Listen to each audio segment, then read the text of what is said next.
Täna algab ürituste sari Nõmme sügis. Pika nädalavahetuse jooksul saavad külalised osa vabaõhukontserditest, kinost, rabamatkast ning sügislaadast. Nõmme sügis on tegelikult üks ammune traditsiooniline üritus, mis sai esmakordselt toimuma juba 1986. aastal ja tegelikult Nõmme sügisest on välja kasvanud Nõmme kevad. Aga kuna koroona tõttu jäi meil kevadpäevade korraldamine sel aastal ära, siis otsustasime korraldada Nõmme sügise, sest õnneks meil sügist ju on. Nõmme sügispäevade ajal on võimalik kuulata Pääsküla rabas Sviatavatra kontserti, samuti sügislaadal kodukohvikute toitu maitsta ning soetada kodumaiseid ande ning kohalikku käsitööd. Programmi avakontserti saab aga juba täna Ravila pargis nautida.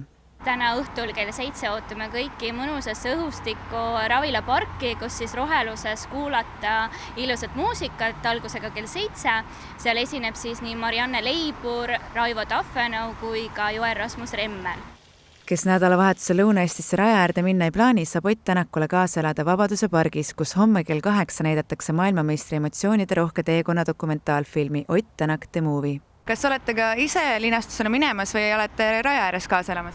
Ei, ma olen ikka Nõmmel, et raja äärde ei lähe, tulen ja lähen vaatan uuesti Ott Tänaku filmi, mul on õnnestunud seda näha ka varem, aga öeldakse nii mõnegi filmi puhul, et 2 korda märkad detaile veelgi paremini.